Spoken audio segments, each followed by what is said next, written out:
Long exposure photography is very popular and can produce astonishing results. But most people think that it can only be done with a camera positioned on a sturdy tripod. In this video I will show you how long exposure photos can be made with a drone. In this case, more specifically with a DJI Mini 3 or 3 Pro. I will also show plenty of very interesting examples. I think it's gonna be great fun.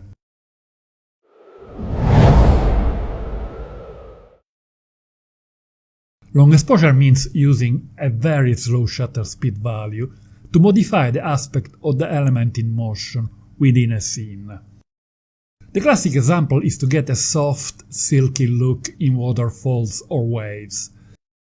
But it can also be used for softening the cloud movement in a landscape, or to give an idea of motion in moving vehicles or people walking. With a camera mounted on a sturdy tripod and extreme shutter speed, it is even possible to have cars or walking people disappear for a scene, which can be useful on certain occasions. It is also possible to experiment with long exposure photos in other situations, to get creative and unexpected results, as we will see later on.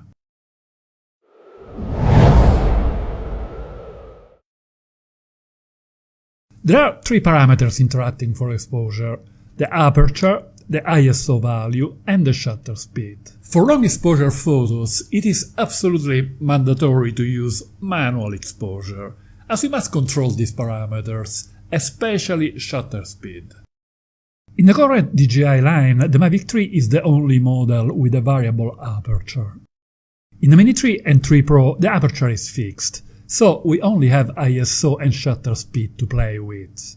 The lowest ISO value, 100, is the one that yields the best quality. With higher values, the luminosity increases, but there is a progressive loss of image quality.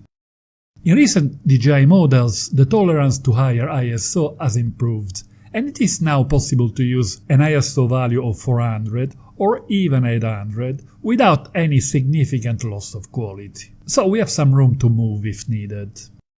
For long exposure photography, the crucial parameter is obviously the shutter speed. With a camera on a tripod, speeds of several seconds are often used. In most cases, the idea is to blur as much as possible the moving part of the scene, while avoiding affecting the still parts. With drones, a bit of extra care is needed, as a drone hovering has a small amount of drifting. Therefore, we cannot use extreme shutter speed length, as we might introduce some blur in parts of the scene that are not in motion. The sweet spot for longer exposure photos with a drone is between half a second and a second, although occasionally 2 seconds can work well.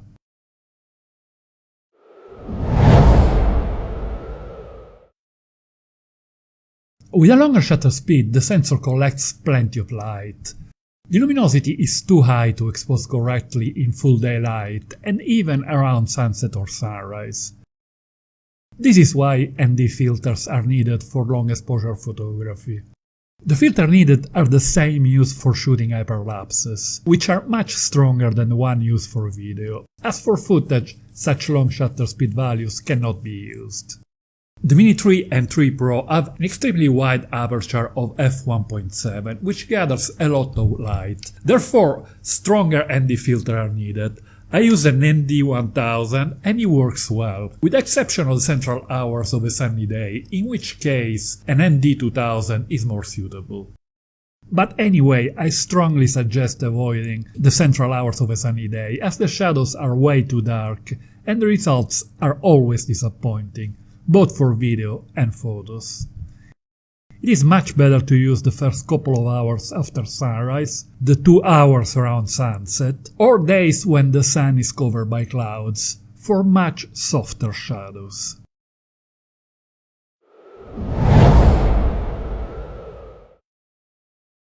When we talk about drone photography, we think about shots taken with a bird flying from a high point of view. But a drone doesn't need to be always flying.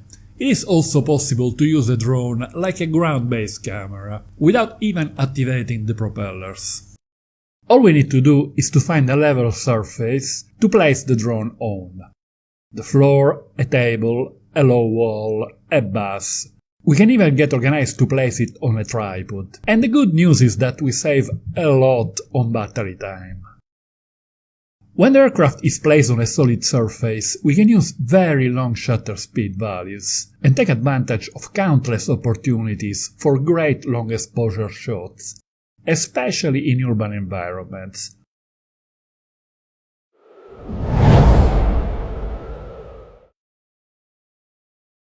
The exposure settings for long exposure photography are practically the same as for time-lapses and hyperlapses. As in both cases, we want to create motion blur. In other words, we want to blur the moving elements. A way to get stunning long exposure photos is to shoot a time-lapse or a hyperlapse of a suitable scene. Then scroll through the short movie frame by frame and select one or more images. Then we go back to the specific photo file and edit it. Later on I will show you plenty of examples of long exposure photos made using this technique to get the most exciting images out of a sequence.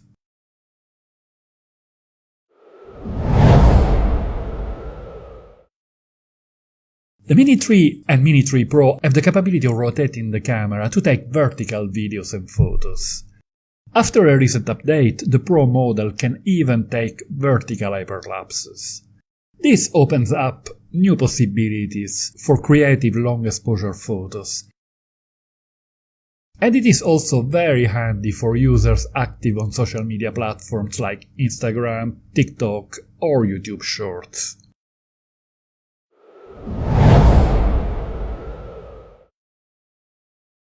With the Mini 3 or other drones, it is possible to get some unusual long exposure shots to create unexpected effects. With a strong ND filter on, experiment with shutter speeds between 1 and 2 seconds by flying towards a target forward, backward or even sideways for different effects. The blurring effect is much more pronounced when flying at a lower altitude, closer to the ground. Another variation is to turn the camera down for a top-down shot and take photos while descending or ascending. It can be great fun.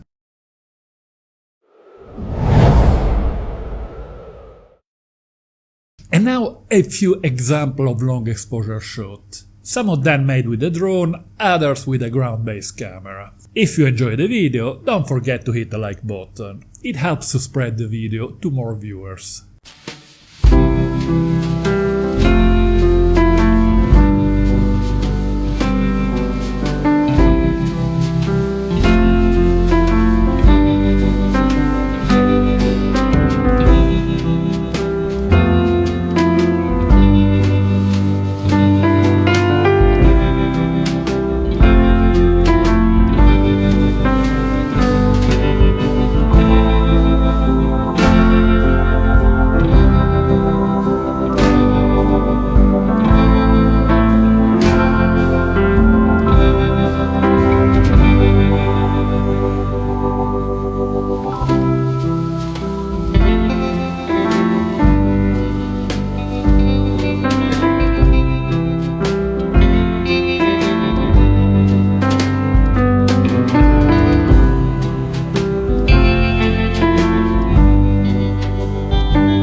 Click on this link to watch my video about all the settings needed for photography with the Mini 3 and 3 Pro. And don't forget to hit the like button if you find this video interesting.